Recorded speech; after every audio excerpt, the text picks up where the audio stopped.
Mankalaza ny andro iraisam-pirenena momba ny ranomasina sy ny tantsambo ny firenena rehetra maneran-tany androany. Manoloana izany indrindra dia misy ny hafatra ataon'ny minisitra Ulrika Andriatiana. Tompoko lasy tompoko vavy, isa-taona ny firenena rehetra mikambana amin'ny vondrona iraisam-pirenena momba ny ranomasina na ny organisation maritime internationale izay antsoina ihany koa OMI, izay sampana iray ao anatin'ny firenena mikambana dia mankalaza ny andro iraisam-pirenena momba ny ranomasina sy ny tantsambo. Ka mampikambana feno ny Madagasikara dia mankalaza ny vaninandro io isika androany.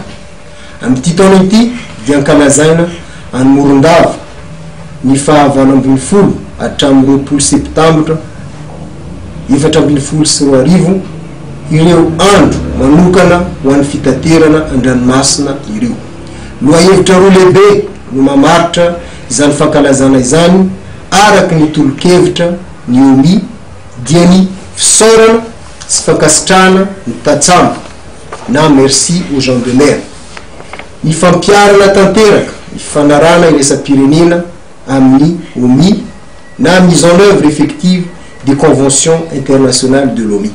Ka entanina isika vahoaka malagasy tsy ankalavaka mba hiara-iompo ampanay amin'ireo tantsambo nohon' izao fankalazana izao miaraka amin'ny fianakaviam-beny fitaterana an-dranomasina, satria manosy atsika dia manana anjara toerana lehibe izy ireo amin'ny fampandrosoana ny toe-karena, ny antoka ny fivezevezena na ny olona na ny ila ny entana.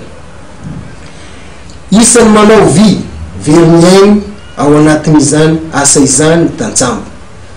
Noho izany dia mendrika kalazana manokana ireo andro roa ireo satria misy anarivony maro ireo malagasy tantsambo miparitaka manerana an'izao tontolo zao. Maro karazan-se izay no manina ka entina indrindra anomezana vana sy anamafisana ny fiarovana ny tantsambo sy ny mpampiasa ny ranomasina rehetra amin'ny loza mety hitranga, ny sécurité sy ny sûreté maritime izany. Misy ny fiofanana manokana atolotra an'ireo mpitondra botry, lakana sy ireo fitaovana entina manao ny fitaterana an-dranomasina ao amin'ny faritra Menabe ka isoroana ny loza anarana lalandava ireo felitra iraisam-pirenena momba ny fitaterana an-dranomasina.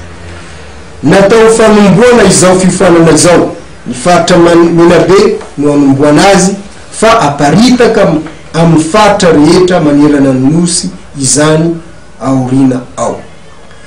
Andraikitra ho atsika malagasy izay mpikambana feno avondrona iraisam-pirenena ny mametraka fitaterana an-dranomasina azo antoka sy ren-doza mitovy lenta amin'ny firenenen-kafa indrindra amin'ny lafiny fanarana ny torolalana sy ny fenitra nankatoavy ny firenena mikambana. Ao anatin'izany rehetra izany dia miezaka ny fitondram-panjakana mba ampiatra sy anao somia ireny fifanarana ireny mba ho marika fa isan'ny lahara-pahanomena ihany koa ny fitaterana an-dranomasina ankapobeny, ny tantsambo ary ireo mpiasa rehetra mpikirakira an-dranomasina sy ny fianakaviana.